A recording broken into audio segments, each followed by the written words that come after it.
Radhe Radhe everyone.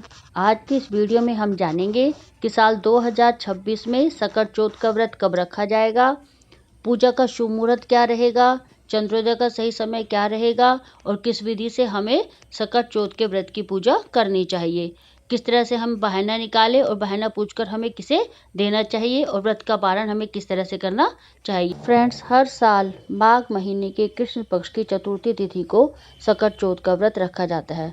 सकट चौथ के व्रत को संकष्टी चतुर्थी, लंबोदर चतुर्थी और तिलकुटा चतुर्थी भी कहा जाता है। यह व्रत महिलाएं अपने बच्चों की लंबी आयु के लिए रखती है, उनके अच्छे स्वास्थ्य के लिए रखती है और जिनके पुत्र नहीं होता पुत्र की प्राप्ति के लिए भी यह व्रत महिलाएं करती है। तो जिस दिन यह व्रत रखे उस दिन हमें दिन में ही पूजा करनी होती है और पूजा के लिए हमें एक चौकी बिछानी है, उस पर लाल या पीले रंग का हमें वस्त्र बिछा लेना है। फिर हमें तिल का आसन देना है और तिल का आसन देने के बाद जो भी हमारे पास गणेश जी की फ़ोटो या प्रतिमा है वो हमें इस पर विराजमान करनी है। तो मेरे पास ये गणेश जी की फ़ोटो है तो मैंने ये विराजमान कर ली है। आपके पास जो भी हो फ़ोटो या प्रतिमा आप वो विराजमान करेंगे।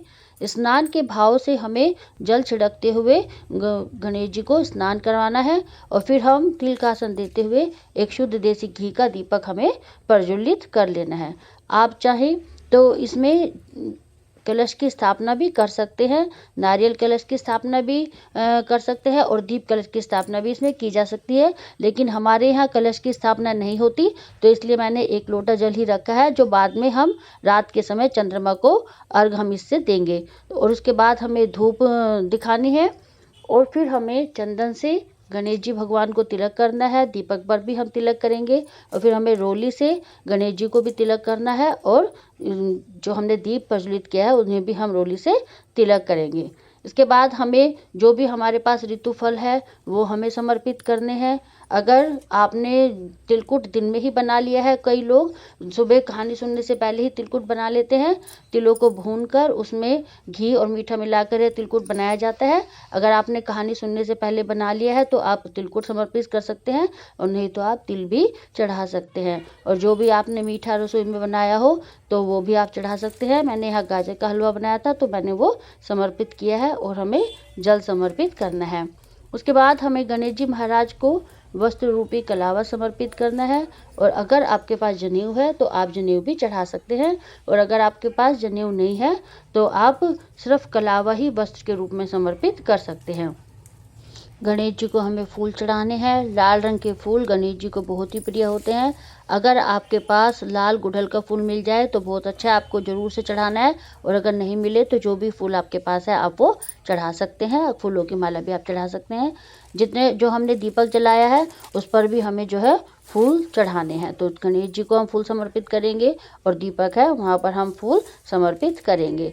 उसके बाद हमें गणेश जी को थोड़े से तिल चढ़ाने हैं, कच्चे तिल जो हमने कटोरी में रखे पूजा के लिए उसमें से, और दीपक पर भी हमें तिल चढ़ाने हैं। कहते हैं जितने तिल चटकते हैं उतने ही ज़्यादा हमारी संतान के कष्ट कटते हैं। सकट चौथ के दिन हमें बहाने के रूप में सकट माता के लिए साड़ी निकालनी होती है। अगर आप यह व्रत पहली बार रख रही हैं तो आपको बहाने के रूप में साड़ी और कुछ श्रृंगार का सामान ज़रूर से निकालना होता है। और अगर आप यह व्रत कई सालों से रखती हैं तो फिर आप खाली तिलकुट और दक्षिणा भी जो है वो चढ़ा सकती हैं। साड़ी ना चढ़ाएं तो कोई बात नहीं है, लेकिन अगर पहली बार व्रत रख रही हैं तो आप ये साड़ी ज़रूर आपको चढ़ानी चाहिए। उसके बाद हमें हाथ में जल लेकर संकल्प करना है पूजा का गणेश जी के सामने कि भगवान गणेश जी महाराज आपका मैं आज व्रत कर रही हूँ और आप मेरी संतान को, मेरे बच्चों को सुख समृद्धि दे, उनको अच्छी आयु दे, अच्छा भविष्य दे। इस तरह से संकल्प करके हमें यह जल गणेश जी के सामने ही छोड़ देना है।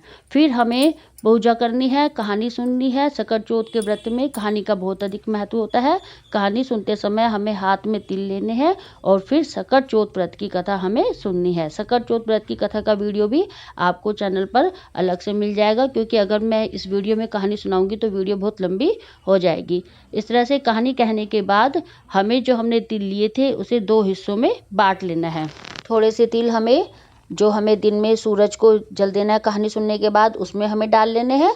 और जो आधे तिल हैं वो हमें शाम को चंद्रमा को अर्घ देने के लिए अलग से या तो किसी कटोरी में आप यहीं पर रख सकती हैं, या अपनी साड़ी के पल्ले में जो आपने उस समय बांधी है उसके पल्ले में आप बांध लेगी। और जब हम रात को चंद्रमा को अर्घ देंगे तो ये तिल हमें उस समय यूज़ करने होते हैं। कहानी कहने के बाद हमें गणेश जी की आरती करनी है। प्रेम पूर्वक हम गणेश जी की आरती करेंगे और गणेश जी की आरती करने के बाद हम गणेश जी को धूप दीप दिखाएंगे और अपने हाथों में जल लेकर हमें जो हमारी पूजा की चौकी है इस पर 5 बार या 7 बार हमें इस तरह से जल फेर लेना होता है और हम इसे पूज लेंगे जो भी हमने सामान यहाँ पर रखा है। पूजा के बाद हाथ जोड़कर हम गणेश जी भगवान से पूजा में रही गलतियों के लिए क्षमा याचना करेंगे और इस तरह से हमारे दिन की पूजा जो है वो समाप्त हो जाएगी। रात को जब हम चंद्रमा को अर्घ देंगे चंद्रोदय के बाद, तो जो ये साड़ी हमने रखी है और श्रृंगार का सामान ये हम बहाने के रूप में मिनस कर अपनी सास को या जिठानी को दे देंगे और आप चाहे तो मंदिर में पंडितानी को भी दे सकते हैं। अगर आपने साड़ी नहीं रखी है तो जो भी आपने भोग के स्वरूप यहाँ सामान रखा हुआ है, तिलकुट है, ऋतुफल है और जो भी मीठा आपने बनाया है वो है, तो ये सारा सामान भी आप बहाने के रूप में मिनस कर दे सकती हैं। जो हमने जल का लोटा रखा था वो हमें चंद्रमा को अर्घ देने के लिए इसी जल का हम प्रयोग करेंगे और जो हमने तिल बांधे थे पल्ले में अपने वो हम ले लेंगे खोलकर और ये जो जल का लोटा था ये हम ले लेंगे और इससे हम चंद्रमा को अर्घ देंगे। चंद्रमा को अर्घ देने के बाद और बहाना मिनस कर जो है हम दे देंगे। उसके बाद हमें अपने व्रत का पारण करना होता है और इस तरह से हमारे सकट चौथ का जो व्रत होता है यह है हमारी इसकी पूजा पूर्ण होती है। तो आइए अब जान लेते हैं कि साल 2026 में जो यह व्रत है कब रखा जाएगा। ये देखिए इस वर्ष यानी साल 2026 में यह व्रत 6 जनवरी दिन मंगलवार को रखा जाएगा। इस दिन जो पूजा का अभिजीत मुहूर्त रहेगा वह रहेगा दोपहर 12:06 से दोपहर 12:48। इस दिन चंद्रोदय का समय रहेगा हमारा रात्रि 8:54 पर और इस मुहूर्त में चंद्रमा का पूजन बहुत ही शुभ होगा। इस दिन राहु काल का समय रहेगा दोपहर 3:03 से शाम को 4:21 तक। तो इस समय हमें पूजा करने से बचना है और इस समय हमें पूजा नहीं कर। अगर आप इस वर्ष सकट चौथ का व्रत शुरू करना चाहते हैं तो आप सकट चौथ का व्रत शुरू कर सकते हैं, क्योंकि इस वर्ष न तो कोई अधिक मास है और ना ही मल मास है। तो यह व्रत अगर आप चाहें तो संतान की दीर्घायु के लिए, उनकी सुख समृद्धि के लिए अगर ये व्रत शुरू करना चाहे तो आप शुरू कर सकते हैं।